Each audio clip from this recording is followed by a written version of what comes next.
pessoal, como vocês? Espero que estejam todos bem e desejo a todos aí mais um início de semana, né? Desejo a todos uma ótima semana, semana iluminada, e venho aqui por meio desse vídeo falar sobre os perigos dessa eleição. Eu vou fazer uma minissérie, tá? Sobre os perigos dessa eleição presidencial, vamos falar assim, tá bom? E o dos perigos serão dois vídeos. Um perigo é eleger o PT, de novo, outro perigo é eleger o Ciro. Por que eu estou falando isso? Porque são os dois candidatos, o Haddad e o Ciro, que têm ainda alguma chance de ir para um possível segundo turno e poder ainda bater voto a voto com o Bolsonaro. Ok? Então esse será o maior perigo dessa eleição presidencial, tá bom? Então quero fazer esses dois vídeos, tá? Alertar vocês que ainda estão indecisos, porque nós estamos nos aproximando da eleição. Faltam 2 semanas apenas.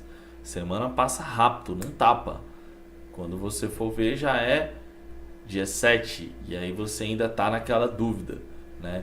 Então eu recomendo que você assista esse vídeo e eu vou fazer uma pequena série sobre o perigo do PT voltar ao poder e o perigo do Ciro assumir o poder.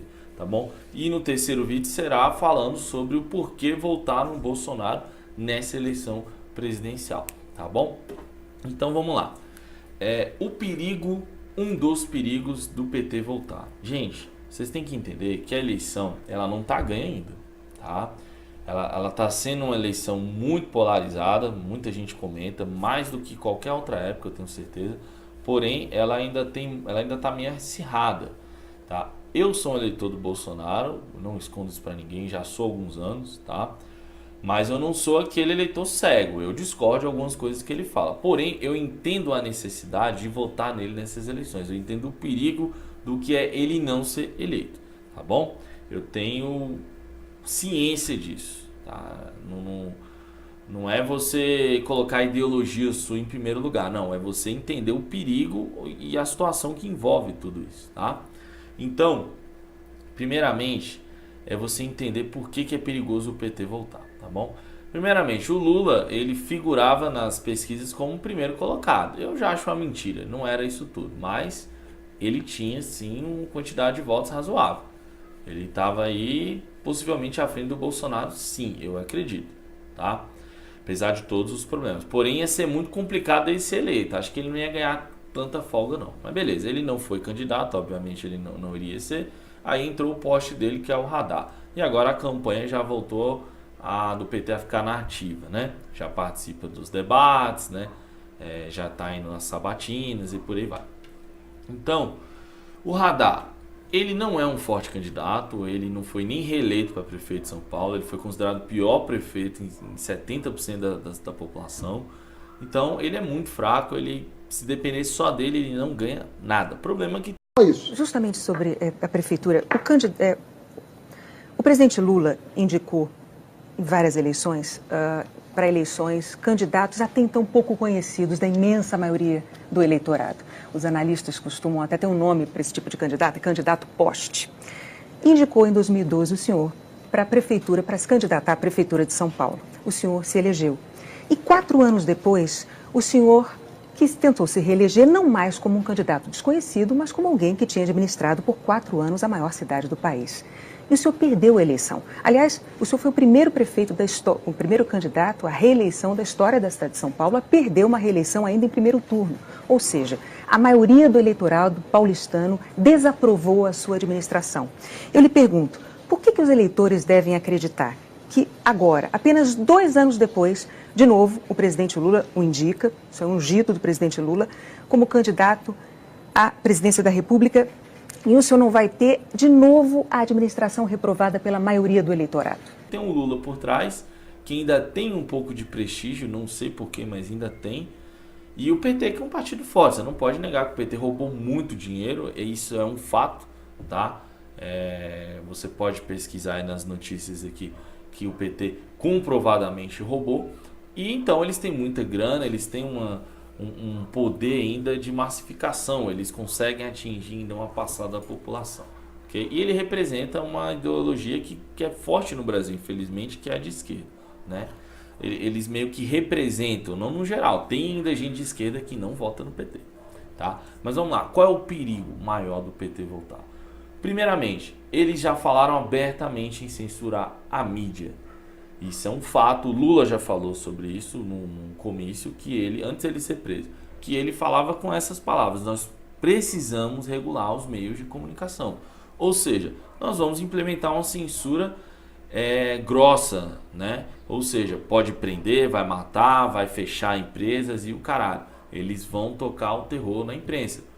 É para a gente poder fazer uma campanha dizendo claramente que nós vamos regulamentar os meios de comunicação desse país. Portanto, gente, eu não fiquei mais radical, apenas fiquei mais maduro.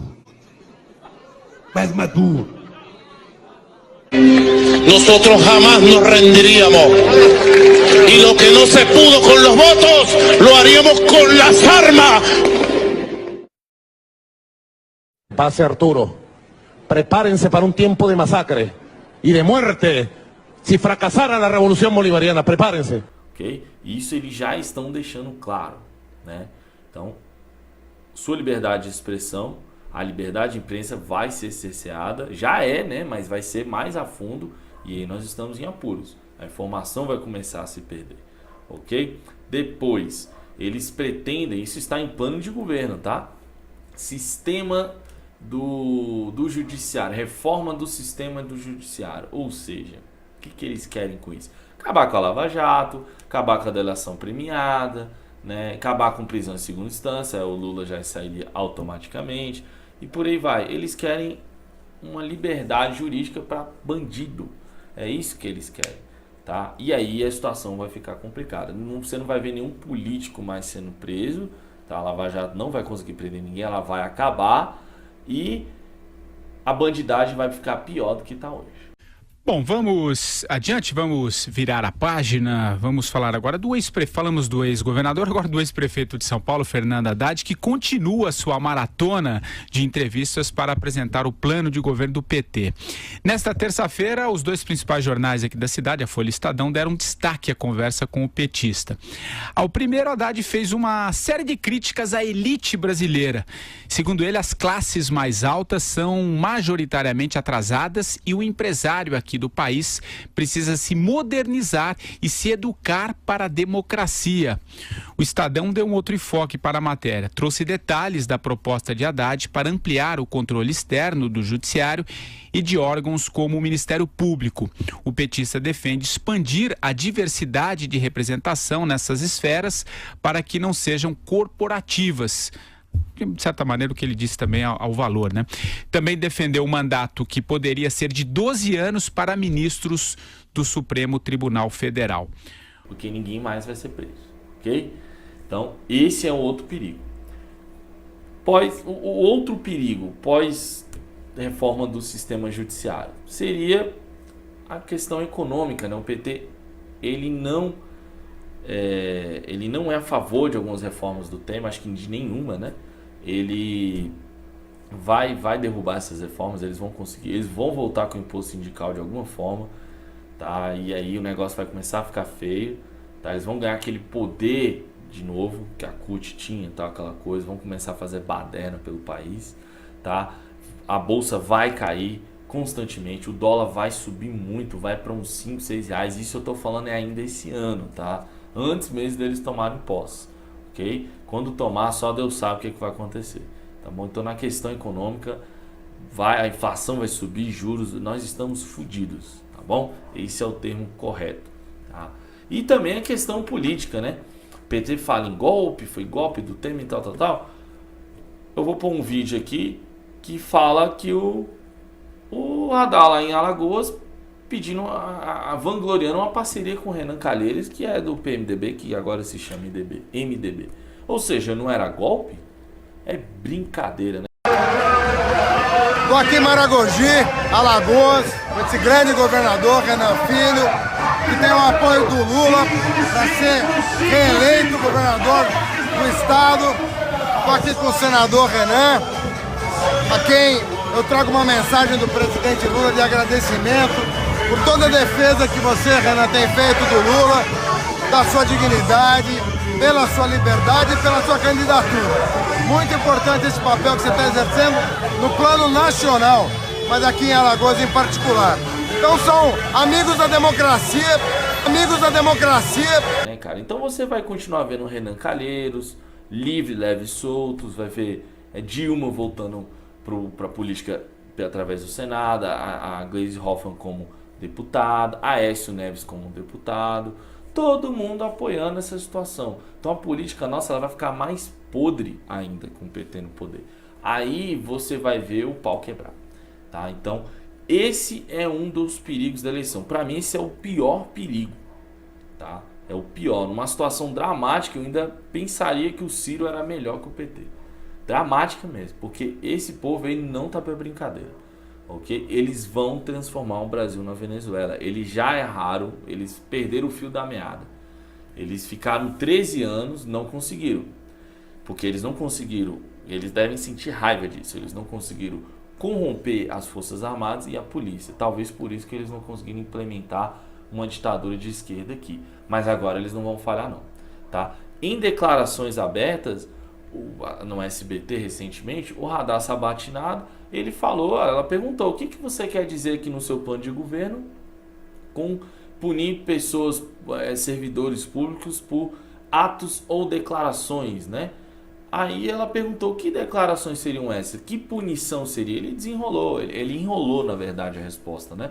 Então, ou seja, você será punido, o servidor público, por falar alguma coisa que eles não gostem. Então já aí começa que só vai estar lá quem chupar o saco deles. É assim que vai ser. Você que não é assim, você tá fora, você vai ser jogado na lama, se duvidar até morto por isso. Forças Armadas, também no seu programa de governo, diz assim: a Constituição será aplicada de maneira imediata e firme contra quem ameaça a democracia, com atos e ou declarações. O que significa isso? Por exemplo, o sujeito que for lá se manifestar e levantar uma bandeira escrito intervenção militar já, volta da ditadura, ele vai ser punido? Qual que é a ideia? Cidadão? Então, o que é que vocês estão dizendo aqui? Você está falando de alguém... Contra quem ameaça a democracia com atos ou declarações. O que é declaração? É falar? É uma declaração? Quem está debaixo de uma hierarquia, estou falando dessas pessoas, quem está debaixo de uma hierarquia vai ter que defender a democracia.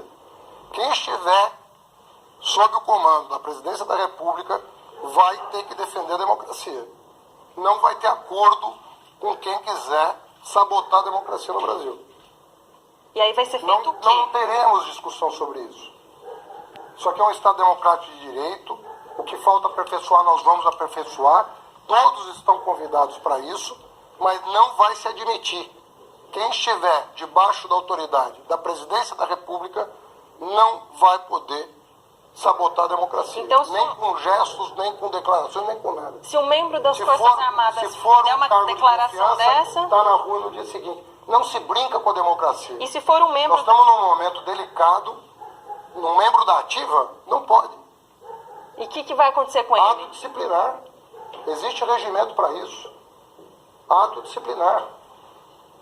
Ou nós vamos defender a Constituição, as últimas consequências. Ou nós vamos defender a democracia, as últimas consequências.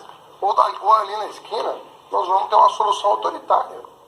Nós não vamos tergiversar sobre isso. Ok? Então vai ser complicado, esse é um perigo grande. Pense bem, não vote mais. O PT ficou 13 anos no poder, eles transformaram o país num caos econômico principalmente, tá? Muita gente sofreu com isso, eu fui um deles, tá? E eles não podem votar. Então esse é um dos perigos que eu quero falar aqui. Não vote no PT de forma alguma para cargo de presidente. Se você quiser um deputado ou outro, é um problema seu, porque aí ele é só mais um no meio de vários. Agora, um presidente tem um poder, ele tem um destaque maior. Então, não eleja o PT para um cargo da executivo máximo, que seria o de presidente. Ok? Então, não faça isso. Esse é um perigo claro e tem chances remotas, mas tem. Você não pode descartar isso. Ok? Então, era isso que eu queria dizer.